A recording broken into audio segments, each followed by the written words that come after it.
दोस्तों, passport rule के ऊपर कर्नाटक हाई कोर्ट ने अपना एक अहम फैसला सुनाया है।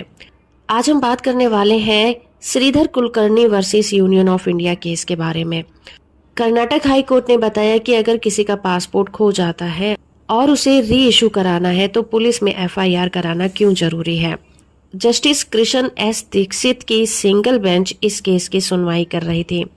उन्होंने कहा कि विदेशों में जाना, घूमना ये सभी मौलिक अधिकार हैं, लेकिन ये सभी चीजें पासपोर्ट एक्ट के अंतर्गत रूल्स के द्वारा रेगुलेट होते हैं और ये सभी रूल्स एक प्रोसीजर बताते हैं और सभी को जरूरी डॉक्यूमेंट पेश करके ही इन सभी चीजों को फॉलो करना होता है। और इन रूल को फॉलो करने के लिए इनके द्वारा बताए गए सभी जरूरी डॉक्यूमेंट को देना जरूरी होता है, तभी पासपोर्ट मिलेगा और आपको विदेश जाने का मौका मिलेगा। तो जो पासपोर्ट एक्ट है उसका सेक्शन 24 सेंट्रल गवर्नमेंट को इस एक्ट के पर्पस को पूरा करने के लिए रूल बनाने का अधिकार दे देता है। वो कहता है कि अगर पासपोर्ट खो जाए, डैमेज हो जाए या फिर डुप्लीकेट लेना है तो क्या करना होगा। पासपोर्ट रूल 1980 शेड्यूल 5 में कहा गया है कि पासपोर्ट या फिर ट्रैवल डॉक्यूमेंट सेव करके रखना, सेफ रखना उसी व्यक्ति की जिम्मेदारी है जिसके हक में वो इशू किए गए हैं। अगर इसे खो दिया गया है या फिर नुकसान पहुंचाया जाता है तो ये उसी व्यक्ति की जिम्मेदारी होगी जो उसका मालिक है। पर अगर ये कभी अनजाने में खो जाते हैं तो उसे नियर बाय पुलिस स्टेशन में रिपोर्ट लिखवानी जरूरी होगी और साथ ही पासपोर्ट अथॉरिटी को इसकी इंफॉर्मेशन देना भी जरूरी होगा।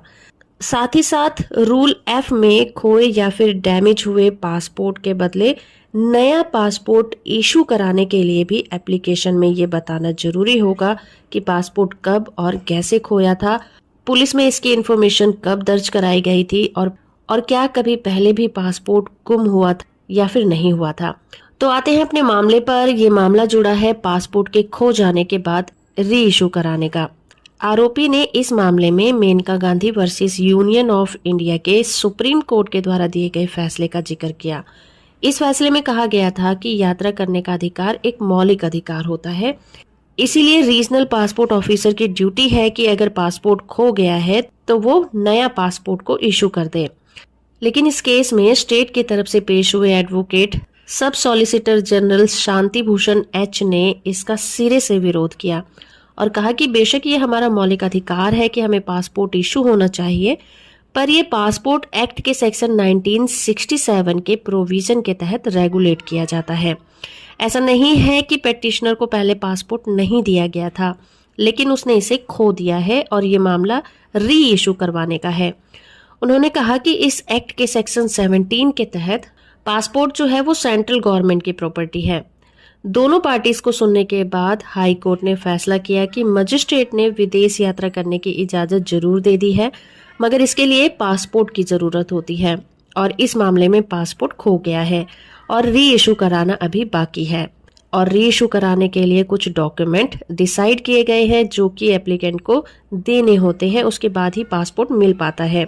और इस केस में पेटिशनर ने ऐसा कोई भी डॉक्यूमेंट नहीं लगाया है जिसकी वजह से उसे पासपोर्ट इशू किया जाए।